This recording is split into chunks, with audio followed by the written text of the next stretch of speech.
નમસ્તે, મારું નામ વિમલબેન કાપડિયા છે. હું પ્રયાસ સંસ્થામાં સોશિયલ વર્કર તરીકે ખેડા જિલ્લામાં કાર્યરત છું. મારું નામ ચિંતન મહેતા છે. હું પણ સોશિયલ વર્કર છું, પ્રયાસ સંસ્થામાંથી કામ. આજે આપણે ખાસ કરી જે અખાત્રીજનો દિવસ છે, આ દિવસે આપણે જોઈએ છે કે મુહૂર્ત પણ જોવાની જરૂર પડતી નથી. એક શુભ દિવસ હોય છે કે આ દિવસે આપણે કંઈ પણ કાર્ય કરીએ તો એને મુહૂર્ત જોયા વગર આપણે કરી શકીએ, શુભ કાર્ય ગણાય છે. તો આ દિવસે આપણે જોઈએ છે કે આપણા દેશમાં ઘણા બધા લગ્ન, સમૂહ લગ્ન થતા હોય છે. આ લગ્ન, સમૂહ લગ્નની આડમાં ઘણા બધા બાળ લગ્નો પણ થતા હોય છે. બાળ લગ્નો જે ન થાય, એ બાળ લગ્ન બાળકોના અધિકારોનું જે ભક્ષણ કરે છે એને અટકાવવા માટે પ્રયાસ સંસ્થાએ એક અભિયાન ચલાવ્યું છે કે અખાત્રીજના દિવસે એક પણ બાળ લગ્ન ન થવું જોઈએ, જેના અંતર્ગત આપણે આજે પ્રેસ કોન્ફરન્સ રાખી છે. પ્રયાસ સંસ્થા વિશે હું તમને થોડી માહિતી આપું તો પ્રયાસ સંસ્થા આપણા ભારત દેશમાં 1988થી કાર્યરત છે. દેશના અલગ અલગ 13 રાજ્યોમાં અને કેન્દ્ર શાસિત પ્રદેશોમાં પ્રયાસ સંસ્થા કામ કરે છે. બાળકોના અધિકારના સંરક્ષણ માટે આ સંસ્થા ખૂબ જ કાર્યરત છે.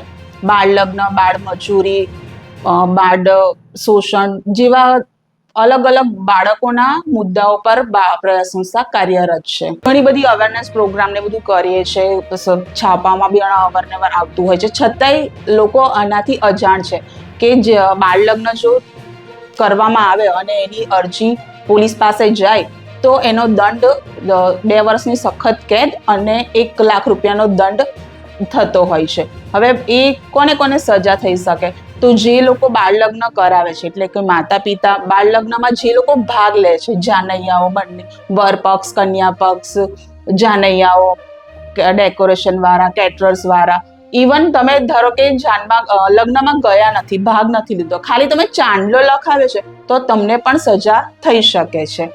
આપણા દેશમાં હજી પણ આપણે 25મી સદીમાં જીવીએ છીએ, છતાં પણ ઘણા બધા દૂષણો છે, જેમાં બાળ લગ્ન બહુ જ મોટું દૂષણ છે કે જેના લીધે બાળકોના અધિકારોનું સખત ખનન થતું હોય છે. બાળ લગ્નના લીધે બાળકો ના ભણી શકે, ના રમી શકે, એમના જે મૂળભૂત અધિકારો છે એનું ખનન થતું હોય છે.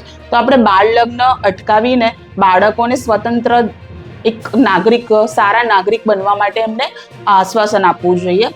બાળકોના મૂળભૂત અધિકારો છે એમને મળવા જોઈએ. પહેલા બાળકોનો અધિકાર શું છે? એક શિક્ષણનો છે. એટલે બાળકને શું મળવું જોઈએ? સૌ પ્રથમ એને શિક્ષણ મળવું જોઈએ. જો બાળ લગ્ન થાય તો બાળકનો મૂળભૂત અધિકાર છે શિક્ષણ, એ છીનવાઈ જાય. ભણે નહીં તો આગળ વધશે નહીં. બરાબર? એ બાળકોનો અમારું કઈ નહીં કે એમના મૂળભૂત અધિકારો મળવા જોઈએ. તો અમારા પ્રયાસ સંસ્થા તરફથી ખાસ કરીને 30 તારીખે શું અક્ષય તૃતીયા, તો આપણે ગુજરાતીમાં કહીએ છીએ અખાત્રીજ. બરાબર છે? તો અખાત્રીજ એ એવો દિવસ છે કે જે આપણે કોઈ પણ મુહૂર્ત જોતા નથી. શાના માટે? કોઈ પણ શુભ કામ કરવા માટે કશા મુહૂર્ત એ દિવસે હોતા નથી. તો ખાસ કરીને એ દિવસે આપણા ગુજરાતમાં બધી જગ્યાએ શુભ કાર્ય ઘણા બધા થતા હોય છે. તો એમાં એક શુભ કાર્ય સૌથી આપણું એ છે કે શું? લગ્ન.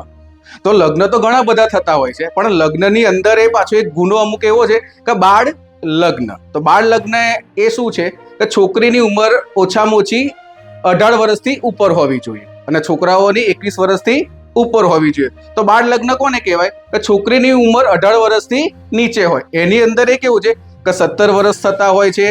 બરાબર છે ને? એની અંદર એક દિવસ કે એક મહિનો પણ બાકી હોય એના 18 વર્ષ થવામાં, તો પણ એ બાળ લગ્ન કહી શકાય. એ રીતે છોકરાઓમાં પણ છે કે એના પૂરેપૂરા 21 વર્ષ પૂરા થવા જોઈએ. જો 21 વર્ષથી પણ નીચે એનું મેરેજ થાય તો પણ એને બાળ લગ્ન કહેવાય. બીજું એક તમને એક્ઝામ્પલ આપું છું કે છોકરીની ઉંમર છે 20 વર્ષ, બરાબર છે, અને છોકરાની ઉંમર છે 19 વર્ષ, તો પણ એ શું બાળ લગ્ન કહેવાય? હા, કહેવાય. કેમ કે છોકરીની ઉંમર પૂરી થઈ ગઈ છે, છોકરાની ઉંમર પૂરી થઈ નથી, તો પણ એ બાળ લગ્ન કહેવાશે. તો આપણે જેટલા ધર્મગુરુઓ છે, આપણા હિન્દુ, મુસ્લિમ, શીખ, ઈસાઈની અંદર બધા ધર્મગુરુઓને અમે સાથે રાખીને પ્રયાસ સંસ્થા તરફથી એક ડ્રાઈવ ચલાવવા માંગીએ છીએ કે બાળ લગ્ન વિરુદ્ધ આપણે શપથવિધિ અને આંદોલન કરવા માંગીએ છીએ. પણ કોઈ પણ ધર્મમાં, કોઈ પણ જગ્યાએ આપણે બાળકોનું અધિકારોનું હનન ના થાય અને બાળ લગ્ન ના થાય, એના માટે મેં પ્રયાસ સંસ્થા તરફથી એક આગોતરો અમારો પ્રયાસ છે.